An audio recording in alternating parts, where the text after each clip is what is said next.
Muy bien, ahí lo están viendo. El fiscal Emiliano Arias. Estábamos bromeando fuera. Ya es tiempo de bromear, Emiliano. Bienvenido a este escenario del poder, ¿no? Con todo lo que te ha pasado. Déjame ver, para la gente que no te conoce tan profundidad tu caso, porque es para una serie de Netflix, ¿no? Lo que ha ocurrido contigo, de esa te intriga, sí, de intriga y poder, sí, ¿no? Sí, es verdad. Cumples 20 años en la fiscalía. Estabas a cargo de esto, al menos de estos grandes casos de corrupción y política, Penta, SQM, te nombraron luego el caso Cabal, Corpesca ni hablar, ¿no? También, y todas sus ramificaciones. En un momento te sacan de esos casos y luego, cuando están investigando todos estos casos del poder, incluyendo la Iglesia Católica y los altos jerarcas de la Iglesia Católica, Esati, Errázuriz, posibles cómplices, ¿no? de encubrimiento por casos de pedofilia, se te tiene un fiscal, que es subalterno tuyo, el señor Moya, ya me contarás eso, y dice que tú has cometido unos ilícitos horribles allá en Rancagua, que era una persona que trabajaba contigo, ¿no? Tú eras jefe de él. Sí. Y ahí se arma entonces un tinglado, el fiscal nacional Abbott decide, hay que sacar a este señor. La Corte Suprema no le da la razón a Abbott, sigue otra arista y ahora recién quedas absuelto de todos esos cargos. Sí. ¿Cómo empezamos? ¿Cómo lo explicamos todo esto? Veamos un titular, ¿no? Perfecto. Para ir viendo la verdad de don Emiliano Arias, ¿no? Le dobla la mano a Jorge Abbott, Tribunal Oral absuelve al fiscal regional tras caer el jefe del Ministerio Público en múltiples contradicciones, ¿no? Una entrevista que le hacen a tu abogado aquí en el mostrador, contradicciones de Jorge Abbott, ¿no? Entre esas que Jorge Abbott, una de las sanciones tuyas, porque tú habías abierto muy públicamente todo esto, y después él felicita a Moya por haber tenido la transparencia pública de haber dicho esta condena contra tuya, ¿no? Sí, es realmente ¿Por insólito. dónde empezamos? A ver, está difícil, porque si fuera una serie de Porque esta es la sinopsis de la serie. fuera una serie, Ahora viene el capítulo 1. Sería muy larga, digamos. Yo, a ver, un poco mi historia, muy breve. Yo hace 20 años que soy fiscal. Yo llegué a las causas de la política con Saba Chaguán, a las causas de financiamiento, de financiamiento ilegal de la política, sí, con delitos con Saba Chaguán, que me lleva a este equipo, que por primera vez un fiscal nacional asume causa. Pero yo antes de eso era un fiscal especializado en crimen organizado, tráfico de droga y lavado de dinero, que había investigado bastante el poder, ese tipo de poder. O sea, el tráfico, yo investigué corrupciones de carteles mexicanos en Chile, investigué en México, tuve la oportunidad de investigar en varios países y nunca ningún problema cuando investigaba ese tipo de organizaciones y ese tipo de poder. Cuando empezaron las cuestiones problemáticas, comenzaron las cuestiones problemáticas cuando ya se produce aquella designación y empezamos a investigar al poder político y al poder económico. Cuando está el caso Penta y su rama SQM, claro, tú eres parte de ese equipo de investigación. Exactamente, estas causas que comienza Carlos Gajardo con Pablo Norambuena. Con Chaguán todavía fiscal nacional. Claro, cuando iba a renunciar Carlos y Pablo, y ahí Chaguán dice, no, paren un poquito, yo me traigo todas las causas, forma este equipo, compuesto por nosotros tres como fiscales adjuntos en primer momento, y Saba Chaguán, y ahí empezamos a investigar el poder político y el poder económico. En ese momento investigamos bastante tranquilo, porque hay que decirlo, hay que reconocérselo. Saba Chaguán era un sujeto que siempre soportó él las presiones y nunca nos traspasó a nosotros las presiones. Trabajamos, nos reclamaban de todo, absolutamente, por los medios de comunicación, abogados muy connotados que representaban a políticos y empresarios en esas causas, y siempre nos blindó y siempre trabajamos tranquilos, que es lo que esperábamos de un fiscal nacional. Claro. Y eso, hasta el momento, entonces, si bien es cierto, investigamos al poder político y económico, y sin perjuicio de cuestiones que decían en la prensa, investigamos tranquilo y avanzábamos. Y eso se notó. Se notó bastante y se notó bastante el prestigio que en ese momento tuvo el Ministerio Público. La gente nos apoyaba, había más denuncias, estábamos bien. Luego ahí se produce el cambio de... Hasta que comienza esta nueva política, hasta que llega este nuevo fiscal nacional, que es Jorge Abbott, que lo que hace es fundamentalmente es separar las investigaciones. Separa Penta de SQM.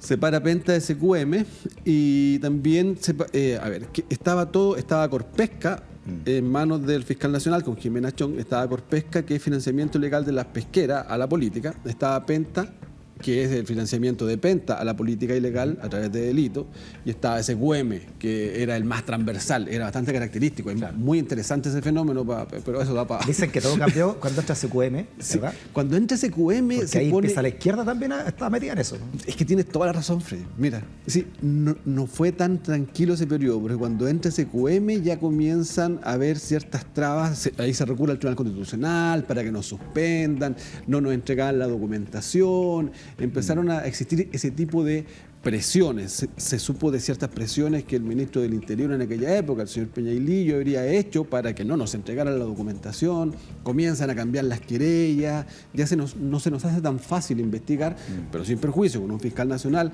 que nos daba las espaldas necesarias para echarle para adelante, avanzamos.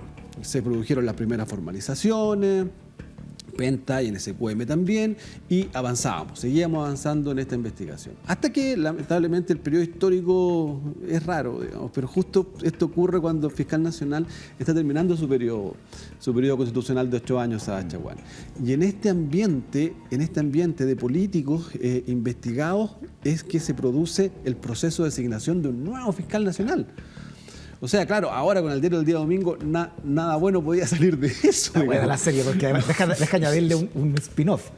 Este fiscal nombrado por la presidenta Bachelet, sí, pero tiene que ser ratificado por el Senado. Sí, o sea, tiene que ser ratificado por varios que están metidos en estas irregularidades de la política, o están siendo investigados al menos. Exacto.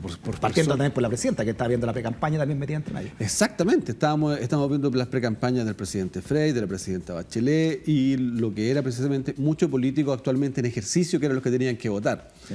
¿Y qué pasó ahí? Votación unánime. Este es el fiscal nacional que Chile necesita, sí, mira, Jorge Abbott. Uno que estaba ahí de verdad en ese momento nunca pensó que iba a cambiar la política de persecución y que íbamos a seguir igual. Quizás, no sé, a lo mejor yo pequé, no conversamos nunca esto con Pablo Carlos en concreto, pero pensamos que iba a cambiar, pero nunca de la manera tan radical como se hizo. De partida, para investigar fenómenos criminales complejos, la mejor forma es investigarlos en conjunto, porque así uno tiene la visión total de los casos. Yeah. ¿Qué pasa si tú separas definitivamente eso, pierdes esa visión y las causas ya por ese solo hecho de dividirlas y desperdigarlas por varios lados, por ese solo hecho ya se debilitan? Exacto. Y eso es lo primero que se hizo. Yeah. Perfecto. O sea, ya, sí. Entonces llega Abbott y este caso, Penta, cuya arista era SQM, Corpesca tenía también una arista que era CIPES, ¿no? Que era los mismos pesqueros, pero en el Biobío, y después otra más al sur que es CIPES, ¿no? Claro. Tenemos Corpesca al norte, tenemos al medio a CIPES, y CIPES la tenemos en el sur de Chile. Y empiezan entonces, todo esto además, se empiezan a cambiar los fiscales, entra Gómez, claro, entra Guerra, sales tú, te mandan a Rancagua, sí, tú renuncia obviamente, sí, Norambuena con Gajardo, sí, y comienza todo entonces a quedar en nada, ¿no? Sí, que entrete la conversa, claro, porque mira, fíjate que ahí estaba Corpesca sola, ¿ya? Entonces a mí me asignan Corpesca y no sé, pensando que iba a dejar Corpesca en lo que era y en lo que fue, que llevó Jimena a juicio, Jaime Orpiz fue condenado. Pero yo empiezo a ver y a revisar de que el mismo fenómeno que ocurría en Corpesca, que son las pesqueras del norte, claro, o sea, habían indicios de que se estaban cometiendo los mismos tipos de delitos en Asipes, que son las pesqueras del centro, Conce, fundamentalmente esa gran zona pesquera, San Vicente, Talcahuano, y luego a raíz de un reportaje periodístico tremendo, yo nunca dejo reconocer el periodismo de investigación serio, qué notable, aparece FIPES, claro, las pesqueras australes. Entonces, claro, lo que hacía Corpesca lo hacía CIPES, lo hacía FIPE. Entonces, obvio que tenía que... Era un modus operandi. Era un modus operandi. Entonces, ¿qué es lo que... Un mecanismo, como se utiliza. ¿Y qué es lo que se hace en ese momento? Abro las investigaciones y en ese momento es cuando abro a investigar eso, todas las pesqueras fundamentalmente. Y el financiamiento ilegal. Y ahí mira que lo que es la memoria. Ahí coetáneamente se está produciendo la formalización de la investigación de Jaime Orpiz, que acompañé a Jimena, fuimos juntos, él queda en prisión preventiva, y luego de eso yo realizo una serie de allanamientos a pesqueras con la policía, yeah, con la PDI. Y aparece una nota en el diario La Tercera donde señalo que en la audiencia de prisión preventiva se había acreditado con el estándar de juicio oral que había corrupción en el inicio de la ley corrupta. En una ley corrupta. Sí. Y ahí Abbott rasgó vestidura. Sí. ¿Cómo se te ocurre decir eso, ¿Cómo se te ocurre decir eso? Esa falacia. Y en ese evento, y ahí es cuando se produce, claro, de inmediato la reasignación de todas las causas de las pesqueras. Perfecto. Y nuevamente, al igual que anteriormente, estas que estaban juntas, fenómenos, financiamiento de las pesqueras, Chile es un país pesquero, por Dios, sí, entonces ahí está el gran poder. Con todo lo que significó esa ley, ¿no? Claro, y en lo que está ahora está avanzando la nulidad, afortunadamente. Entonces, ¿qué ocurre ahí? nuevamente la separan. Estamos hablando de agosto de 2016, ¿no? Para un poco ir situándonos Claro. en todo esto. Claro, de ahí vienen las peleas, o sea, ya como 4 años... Ya, entonces sigamos con Netflix, ¿no? Sí. Se queda Corpesca en el norte, digamos, pero hacia el sur, entonces, se empiezan a cambiar los fiscales y se empiezan a cerrar. FIPE en el extremo sur ni siquiera yo creo que se tocó, ¿no? Pero hubo 50 más o menos que está investigado en el caso del centro. Claro, Acipes, que termina cerrando ahora la fiscal Cartagena. Sí. Durante 4 años de investigación, Exacto. 50 personas investigadas, desde la derecha hasta el Partido Socialista, Sí, había... quedaron en nada, se le echó cemento. Sí, encima. era similar a CIPES, era bastante similar a Corpesca. Si yo hubiese tenido antecedentes en ese momento para formalizar la investigación, lo habría pedido. Quizás que encontraron los fiscales con posterioridad, digamos. Yo no he podido hacer ese análisis. Y quien recibe esa causa, sí, para dejar bien en claro, es Julio Contardo, el fiscal regional anterior de Bío Bío. No Marcela. Marcela es la que toma la decisión después. Claro. Pero el que se la asignan para que continúe inmediatamente la investigación es Julio Contardo, que es el que tiene esta investigación. Ya ignoro qué diligencias se hicieron o qué cosa pasó en ese momento y responsablemente, no sé, lo que se sabe es que hubo, como lo has dicho muy bien, se terminó la investigación con 50 más o menos personas que habían sido investigadas y no se habían reunido antecedentes para fundar una acusación. ¿No se reunieron o no se quisieron reunir? Es muy difícil, mira, es muy difícil, Freddy, llegar a esa conclusión. Yo respeto, yo conozco, yo he trabajado con muchos, yo partí como fiscal adjunto en Concepción, partí de Arica, pero también trabajé en Concepción. Yo conozco a Marcela, digamos, la respeto muchísimo. No sé, desconozco qué habrá pasado en ese evento. Y eso es lo que sí sé, es que lo que le hizo mal es la separación. Ya, pero disculpa, mira, yo he leído entrevistas tuyas y tú dices que ustedes están muy presionados por el fiscal nacional. O sea, que hay poca libertad, ¿o no? O habría poca libertad con esta doctrina Abbott de que ustedes realmente puedan... Bueno, mira lo que te pasó a ti, ¿no? Puedan llegar... Mira lo que pasó con Gajardo, mira lo que con Norambuena. Que realmente quieran seguir adelante cuando viene esta prudencia de Abbott, ¿no? Frente a los... Y lo dijo públicamente frente a los parlamentarios. Sí. Qué bueno eso, ¿no? Qué bueno eso de prudencia. De verdad es como lo esencial que no comparto con el señor Abbott, digamos. Yo entiendo la prudencia de manera distinta y la prudencia de un fiscal consiste en analizar los antecedentes y si estima que hay antecedentes para algo, echarle para adelante, digamos, en un sentido bíblico, ¿no? Distinguir entre el bien y el mal y optar por el bien. Eso es la prudencia para mí. Pero, como te digo, se me hace difícil juzgar qué habría pasado después con esa... Quizás yo habría llegado a la misma conclusión, quizás, no lo sé, pero por eso eso es lo que se echa de menos en el Ministerio Público. El Ministerio Público dé la cara y dé explicaciones de sus actos, del fundamento de sus resoluciones. Si nosotros nos debemos precisamente a la sociedad. Había un fiscal en Conce también que siempre se presentaba en audiencia y partía diciendo: en representación de la sociedad comparece, porque eso es lo que hacemos. Nosotros, entonces, necesitamos dar cuenta de aquello. La fiscal que toma la decisión tiene que explicar por qué toma o no esas decisiones. Yo no estoy diciendo que tenga que dar a conocer antecedentes de investigación, porque eso no se puede, pero sí las decisiones. Pero pasó eso en ACIPES, para no quitarle el bulto a esto, no le estoy quitando el bulto, pasó eso también después en FIPES, sin saber que con antecedentes similares a los que había en Corpesca no se avanzó. Sigamos en esta serie. Paralelamente tú estabas investigando también a altos jerarcas de la Iglesia Católica, ¿no? Claro. A Sati y también a Errázuriz, cardenales de la Iglesia Católica, por presunta... ¿Es verdad que estaba a punto de formalizarlos antes de que llegara esta acción de fiscal Moya? Estábamos en la etapa final de análisis para solicitar la formalización de la investigación. ¿Por qué casos puntualmente los quería formalizar? Habían varios casos, por lo menos 5 casos en ese contexto del encubrimiento. Habían en principio como 5 casos, faltaba la última etapa y de eso estaba en conocimiento el fiscal nacional porque se lo informé por escrito, tenía que hacerlo, digamos. Formalizar cardenales no es una cosa que se hace todos los días, es algo realmente relevante. Y en el caso de Sati también me permito recordar que ya había habido un antecedente judicial previo bastante relevante, que el cardenal Sati, a través de su abogado, Hugo Rivera, había pedido el sobreseimiento definitivo de él. Y este había sido denegado en el Tribunal de Garantía y luego denegado en la Corte de Apelaciones de Santiago. O sea, había un estándar ya con un reconocimiento judicial para aquello. disculpa que no pueda referirme a casos concretos porque ahí tengo provisión legal, pero al fenómeno... ¿Pero cuáles son los cargos, por lo menos, que tú los querías formar? A ver, la teoría de investigación es precisamente algo que no dije yo, sino que dijo el Papa. A ver, recordemos cuando vino el Papa, después se va, después el Papa se reúne, manda a llamar a los obispos a Roma y manda 2 cartas fundamentalmente, una al pueblo de Dios y otra a los obispos. Y en ella él lo que hace es el reconocimiento de una cultura del encubrimiento y del abuso. Evidentemente, una cultura del encubrimiento y del abuso en el contexto de los delitos sexuales, en la alta jerarquía de la Iglesia, de la alta jerarquía de la Iglesia, con respecto al jefe de Estado, de quien dependen precisamente estos cardenales, es un reconocimiento de que hay encubrimiento en esa materia, ¿cierto? Abusos sexuales. Entonces, sí.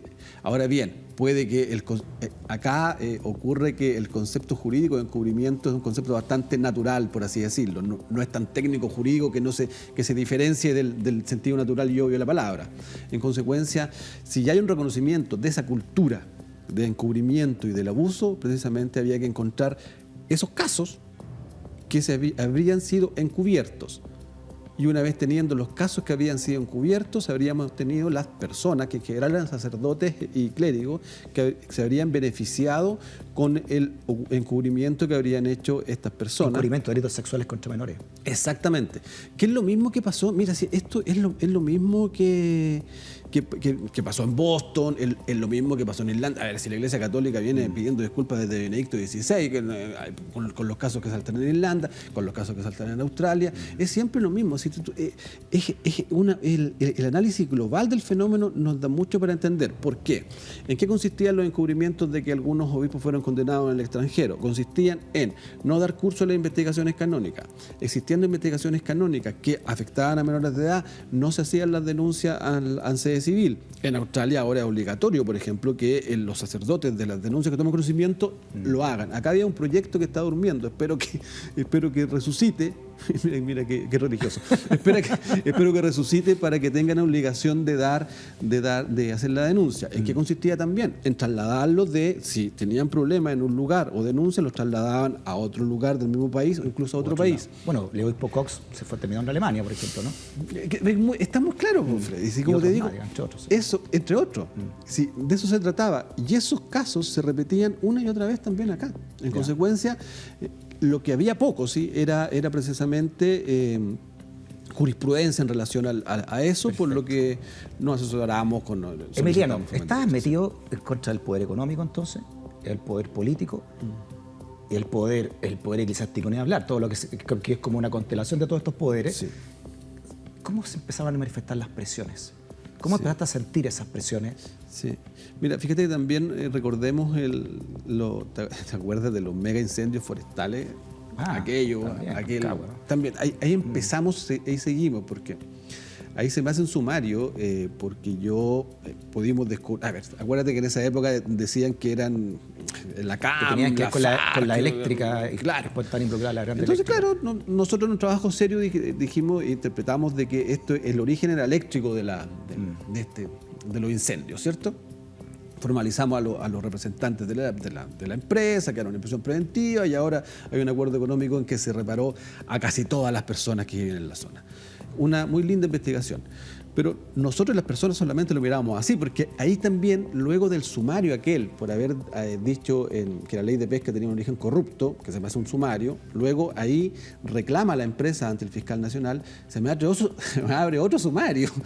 Y lo que parece insólito, que nosotros como región éramos los que más habíamos avanzado en la investigación y esclarecimiento de los hechos, pero frente a estos sumarios y reuniones con los abogados, se me sanciona.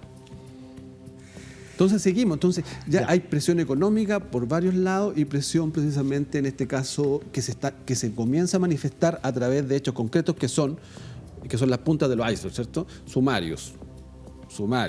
Perfecto. Sumario. Empezaron a acorralar en el fondo y estabas también metido en el caso Cabal. Estabas metido en los casos. Claro. Y ahí viene entonces, para avanzar en esta serie de intriga y poder, Emiliano, que fuiste protagonista ahí. Entra la figura de Sergio, de tu subalterno, ¿no? Claro. De Sergio Moya, que te acusa de cosas, pero realmente horrible, Sí. ¿no? Dentro del derecho, prácticamente la corrupción, ¿no? Sí. De haber beneficiado a la de la Compañón, entre otras cosas, etcétera, ¿no? Después de pedir material o como arista para un sobrino tuyo, de pedir información, en fin. Y esto fue o no fue concertado entre Moya y Jorge Abot para sacarte Sí. de la fiscalía por todos estos casos que está llevando. Sí. Te quiero mostrar algo que sacó Interferencia. Una conversación precisamente entre Sergio Moya y Jorge Abot, hablando de tu caso. Perfecto. Ahí está. Decía Interferencia entonces los chats desconocidos de Jorge Abot que muestran cómo se fue en contra del fiscal Emiliano Arias, ¿no? La sombra de la fiscalía. Esto fue sacado entonces el 9 de noviembre, dice, ¿no? De 2019. Veamos entonces los WhatsApp, ¿no? Sergio Moya decía, don Jorge, nuevamente disculpe la hora, pero ya más tarde parece, ¿eh? Yo creo que no debemos permitir que Emiliano se victimice este fin de semana y los días que vienen. Yo estaría por hablar claro y decir que yo también pedí el cambio y ser bien directo, ¿no? En definitiva, sacar la máscara al superhéroe como en los Titanes del Ring. Jorge Abot, estimado Sergio, creo que siempre es bueno que se sepa toda la verdad y me parece además muy bien que tú estés disponible para que ello ocurra. Sergio Moya. Don Jorge, disculpe la hora. Vi las entrevistas de Emiliano y él no es así. Lo vi débil y afectado. Yo creo que es renuncia. Jorge Abot también me pareció muy nervioso, ¿no? Y tenía razón para estarlo. ¿Qué significa este diálogo y que termina finalmente con todos estos sumarios y ahora que gana finalmente el juicio para seguir como fiscal? Mira qué increíble, ahí está hablando un fiscal nacional. Eso, disculpe la hora, esos son como de las 4 de la mañana, digamos. Ya. Algunos, o sea, es realmente insólito. Y parece increíble, mira, por dos cosas. Yo como fiscal regional, a ver, el fiscal nacional, ¿qué rol cumple respecto a un fiscal regional en las investigaciones que realiza? El fiscal nacional es el que recibe una denuncia, el fiscal nacional es el que inicia una investigación y designa al investigador, el fiscal nacional es el que decide sancionar a un fiscal regional y de esa sanción yo no puedo reclamar ante nadie. O sea, es todo, es juez. Ahí no estaba hablando un denunciante con cualquier persona, estaba hablando con el juez y poniéndose de acuerdo y hablando acerca de lo que hizo. ¿Y qué fue lo que hizo? Hacer una denuncia pública en Radio Bio Bio, donde expone una serie de hechos de corrupción en mi contra. Sí. En eso se habían puesto de acuerdo, en que se hiciera esta denuncia públicamente. Lo que ya hace es absolutamente, incluso delictual aquello. Porque si hace una denuncia pública está violando secreto de la investigación. Y ahí se me acusa de tráfico de influencia para el síndico Chadwick, tráfico de influencia para una serie de En el fondo personajes. te estaban diciendo que tú eras un corrupto. El gran fiscal contra la corrupción es un corrupto. Claro, sacarle la máscara a los titanes del ring, o sea... Claro. Eso lo vamos a entender los que estamos cerca de los 50, ¿no? Pero Los que ya tenemos las 3 vacunas. claro, los que ya tenemos las 3 vacunas. Ojalá que lo vean en Google otros más jóvenes. Pero claro, sacarle la máscara a los titanes del ring era eso. Y mira, fíjate que yo tuve la oportunidad, yo agradezco mucho a la Fiscalía, yo tuve la oportunidad de trabajar con fiscales de varias partes, fiscales alemanes, fiscales italianos, porque yo era fiscal jefe en aeropuerto. Entonces tenía muchas vinculaciones. Y siempre, me acuerdo, un fiscal antimafia me decía, viejo, en algún momento si te cae en corrupción o a esto, vaya a quedar solo. Mira. Y no podéis confiar en nadie. Y ahora estoy entendiendo más o menos de lo que se trata. ¿Te sentiste solo, Emiliano? Mira, es que en ese momento, ¿qué es lo que pasa? Es casi de manual eso. Al fiscal anticorrupción, ¿cómo se le destruye mediáticamente? Diciendo que es un corrupto. Sí, eso es lo que trataron de hacer. Lo que trataron de hacer fue de desmoronarme desde el día 1. ¿Vienes acá a lavar tu imagen, Mariano? Yo acá, mira, ¿sabes qué? No, mira, para mí, y esto de verdad, Freddy, mira, fíjate que para mí habría sido lo más fácil. Yo quedé bien parado después de esto, porque afortunadamente parece que fue como tan burda esta maquinación y entre los personajes que se hizo, que yo recibí muchísimo apoyo, especialmente después cuando yo salí a hablar inmediatamente. Apoyo a la gente en la calle, fue bastante lindo en realidad, porque yo iba a dejar todos mis días, los días de mi hija al colegio y la gente me apoyaba, se nota. Parece que los malos eran bien malos en este caso. Y yo si hago todo esto, de verdad que no es para mí. Para mí habría sido súper cómodo renunciar después que el Pleno de la Corte Suprema dijo, señor Abot, nos trajo puras cosas irrelevantes, no amerita ninguna remoción. No puede echar a este caballero. No puede echar a este caballero. ¿Y por qué seguiste adelante? ¿Qué es lo que le dijo? No traiga lecera. Eso fue lo que le dijo un buen chileno. Y sigo adelante, y ahí yo habría renunciado, sería abogado, y creo que me iría relativamente bien, me considero buen penalista. Sigo adelante porque fui conociendo a través de todo este periodo funcionarios, otros fiscales adjuntos, que han sufrido este mismo nivel de abusos, este mismo nivel de investigaciones arbitrarias, incluso matonescas, porque cuando se hace esto en contra de una persona, lo que se busca es que renuncie de inmediato. Y seamos francos, el acceso a la justicia en Chile es carísimo. Entonces, ¿qué es lo que hace una persona que se ve involucrada en esto? ¿Puede pagar un abogado experto en derecho administrativo que la represente? No puede. ¿Y qué hace frente a este agobio? Renuncia, se van y se consigue, en definitiva, el objetivo. Es lo que pasa, mira, cuando las instituciones se comienzan a corromper en sus cúpulas, y son instituciones que no tienen un control, lo que pasa es que se utilizan este proceso de investigación. ¿Se está corrompiendo la Fiscalía con Jorge Aut?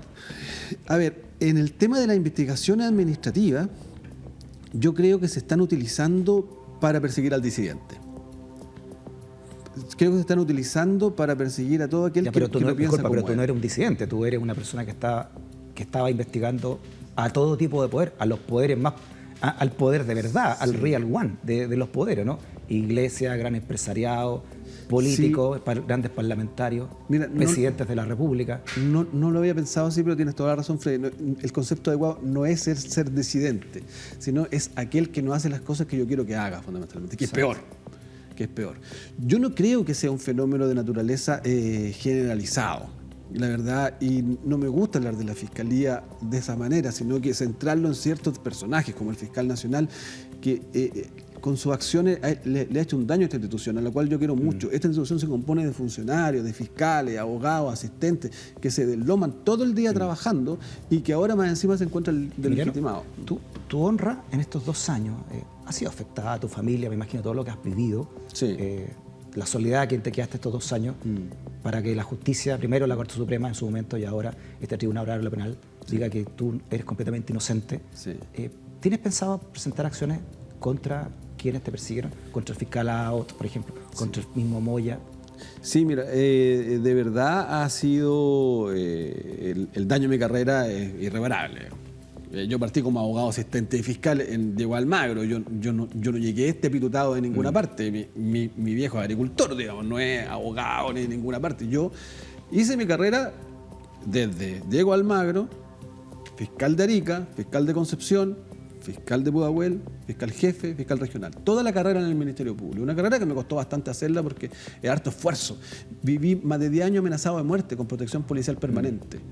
Todo eso ha sido con mi esfuerzo, y todo eso, en base a mentiras, falsedades y conducta abusiva y arbitraria, se fue al tacho de la basura por parte de estas personas que no me han dejado seguir ejerciendo mis funciones constitucionales en la región de O'Higgins, donde nos estaba yendo bastante bien por lo demás. En consecuencia, sí. A ver, hay que distinguir acá sí que esta sentencia no está ejecutoriada, la del Tribunal Oral en lo Penal, que dice que la conducta no es constitutiva de delito. Sí. El Ministerio Público puede recurrir a la Corte de Apelaciones o Suprema, dependiendo de la causal que esgriman, si es que recurren. Le queda poco tiempo, porque queda hasta el 26, sí, ¿no? Exactamente, sí.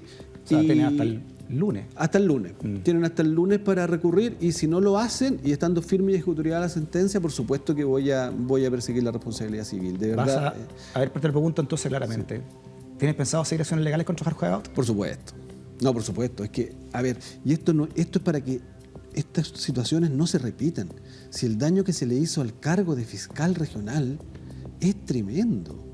Es tremendo. Si el fiscal regional es alguien en quien tienen que confiar las personas, tienen que ver un cargo fuerte, un cargo que se fortalezca. El fiscal nacional también.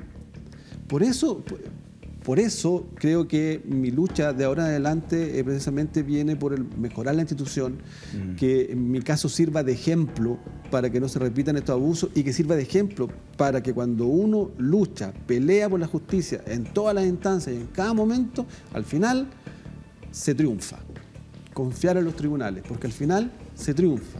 Lo que pasa es que también hay un tema de acceso a la justicia en Chile que es carísima y cuesta. Claro, como la salud, como la educación, como todo, ¿no? Los privilegiados tienen más justicia que los otros, digamos. Pero estamos en un momento constituyente. Con tu caso también se fueron destapando otros, ¿no? Como estos spin-offs sigamos con las series de intriga. No, de veras.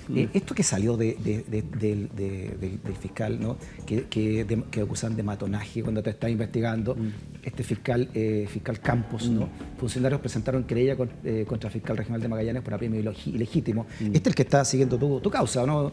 Eugenio Campo, Sí. funcionario de la Fiscalía de Rancagua, entonces acusan de un interrogatorio, sufrieron amenazas y actos vejatorios en su contra. Según los denunciantes, entonces Eugenio Campo buscaba, comillas, obtener una declaración que perjudicara al fiscal Emiliano Arias. Y luego también, por otro lado, se sabe que Abbott, como señaló una entrevista con CNN, había recibido en su casa nada menos que el senador Jorge Pizarro en pleno caso SQM. Sí. ¿Cómo se entiende todo esto? Mira, se entiende con una ausencia total de dirección, y porque lo de Campo es realmente gravísimo. Pero hay otros hechos que en esta película son más graves aún. ¿Qué pasa? Cuando se producen estos interrogatorios, inmediatamente después que se me hace la denuncia, estas personas fueron, según la querella que ellas presentaron, fueron apremiadas ilegítimamente. Digamos. Apremio ilegítimo, sin eufemismo, se llama tortura. Y precisamente ellas, a través de la asociación de funcionarios, hacen la denuncia ante el fiscal nacional Jorge Abbott. ¿Y qué hace Jorge Abbott? Incumpliendo con sus deberes legales, no le da curso a la denuncia. No, increíble. Luego de eso, estas personas eran funcionarias ya que al fiscal regional que le den, Sí, digamos, no hay ningún problema, pero ella era la funcionaria más cercanas a mí. Hubo violencia de género. Ellas declararon en el juicio ahora, como prueba de la fiscalía, las dos se quebraron, se pusieron a llorar ante el tribunal. ¿Qué es lo que es un acto vejatorio en términos legales? ¿Qué podría ser un acto vejatorio en este caso? Acto vejatorio, por ejemplo, es un interrogatorio con respecto a una persona que tiene algún tipo de enfermedad, un interrogatorio de 8 horas continuas sin dejarla comer ni tomar agua ni nada, por ejemplo. No te puedo creer. Acto vejatorio es violencia de género que la verdad no me gustaría relatar los hechos porque respeto muchísimo a estas personas, a estas mujeres, es impresionante lo que estás muy contando, valientes. Entonces, ¿qué pasa? Ellas después, cuando no le dan curso a esta denuncia, incumpliendo los deberes constitucionales, ¿qué pasa? Ellas, imagínate, ellas se querellan con la asociación de funcionarios que siempre la respaldaron, por eso es muy importante que esta gente se asocie, la respaldan y presentan una querella ante el tribunal. Y el tribunal ve estos hechos y dicen, la declara admisible. Y ahí recién es que se obliga al Ministerio Público a investigar y actualmente está siendo investigada por un fiscal regional de Atacama. Es impresionante. Bueno, y por otro lado, Sergio Moya, estos correos se destaparon, estos WhatsApp, porque se está investigando por el caso Huracán. Su conexión con un carabinero del caso Huracán, donde se inventaron pruebas para inculpar a mapuche, a líderes mapuche. Sí, claro, ahí seguimos con la historia, que claro, ese otro capítulo especial. Entonces, no, que digo, a raíz de tu caso se fueron destapando muchos velos, ¿no? Sí. Tú dices, Emiliano, que quieres volver a la fiscalía, quieres seguir 3 años más en la fiscalía, lo que te queda, ¿no? ¿Qué pasa si te encuentras en un pasillo cara a cara con Jorge Abbott, que es tu jefe, ¿no? Tú eres fiscal regional de O'Higgins, sí, el claro. jefe regional, ¿no? Sí. Él es tu jefe directo. Sí, ¿Qué le dirías tú cuando lo encuentres cara a cara? Si es que no renuncia, porque hasta ahora no ha renunciado. Sí, no, hasta ahora no ha renunciado, de verdad. No obstante, lo dijeron ayer en el debate, estuvo muy buena esa parte. Bueno, todos estaban, hasta acá estaba de acuerdo que tenía que renunciar. Pero pasando eso, mira, el relato partió de estos problemas el 2016, ¿te acuerdas? Cuando con los problemas de los sumarios que me hacían en mi contra y todo, y la verdad que no obstante esa tensión que había, siempre el trato fue profesional y yo seguí investigando.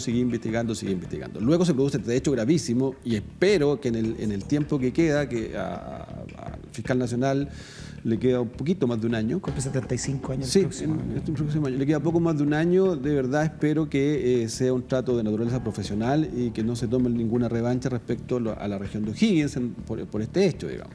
Bueno, espero que la Fiscalía ni el Consejo de Defensa del Estado no recurran y entiendan. ¿Qué le diría entonces? Te repito la pregunta, porque tienes todas las cámaras acá. Este programa se ve en todo Chile. ¿Cuál es tu mensaje para Jorge Abbott? Si lo tuviera acá o si te estuviera viendo ahora en este momento. Sí. Como fiscal también, como hombre de derecho, cumples 20 años este año en la Fiscalía. ¿Qué le diría a Jorge Abbott?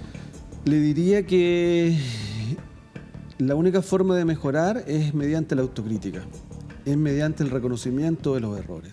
Si él aunque quede un año, si él reconoce los errores que ha cometido, si él reconoce, en definitiva, estos graves errores que ha cometido, va a mejorar la institución. Que lo haga en beneficio de la institución, aun cuando cuesta reconocer los errores. Pero, por ejemplo, tú lo ves claramente, si él reconociera como un error claramente las reuniones que tuvo antes de ser designado de cara al país y que lo diga, sería mucho más saludable también para la institución, para mejorar. En consecuencia, la única forma de mejorar, le diría yo, es reconocer los errores que ha cometido. Pero espérate, Emiliano, disculpa, pero yo entiendo, ¿no?, el lenguaje legal, ¿no?, y la cautela, ¿no?, que obliga, pero lo que cometieron contigo fueron errores. ¿El fiscal Abbott cometió contigo errores? Mira, yo lo que hago, mira, sinceramente, las acciones que voy a tomar y las peleas que voy a seguir teniendo, no lo hago, yo no tengo odio ni venganza contra Abbott ni Moya, sinceramente. Y como te digo, no, porque lo veo más institucionalmente. Y ellos siempre van a estar en condición de, con el reconocimiento de sus errores, mejorar la institución. Eso es lo que yo les pediría. Sin perjuicio de eso, evidentemente ejerceré las acciones legales que correspondan para que estos actos no se repitan, digamos. Pero eso es lo que yo pido. Yo no pido nada más. Yo no pido nada más para mí.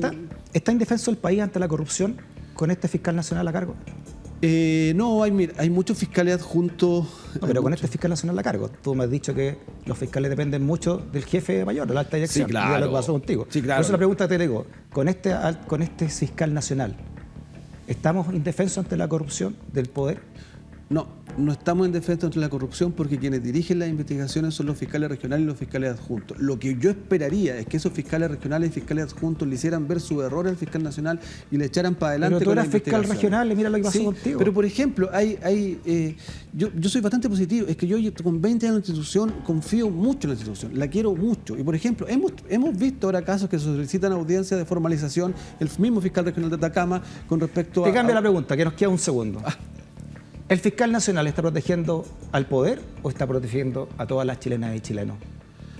En su momento, para no quitarle el bulto, digamos, la pregunta, en su momento creo que le hizo un favor al poder cuando desperdigó las investigaciones sobre el financiamiento ilegal de la política. Y no pensó en ese caso en la ciudadanía y el interés superior, que es precisamente combatir los delitos de corrupción como nos obliga a las convenciones internacionales. Emiliano, en nombre de todo el equipo, muchas gracias por haber venido. Y bueno, mucha fuerza con el regreso a la fiscalía. ¿No? Ojo ahí, porque puede seguir la serie. Sí, puede tener una segunda, tercera temporada. No, muchas gracias a ustedes. Fuerza también en todo lo que has vivido. Muchas gracias. Muchas gracias. Chao, Emiliano. Chao. Conversaciones necesarias en este Chile que estamos reescribiendo entre todas y entre todos. Gracias por la sintonía. Nos encontramos nuevamente por Vía X y por la Libre Expresión. Chao.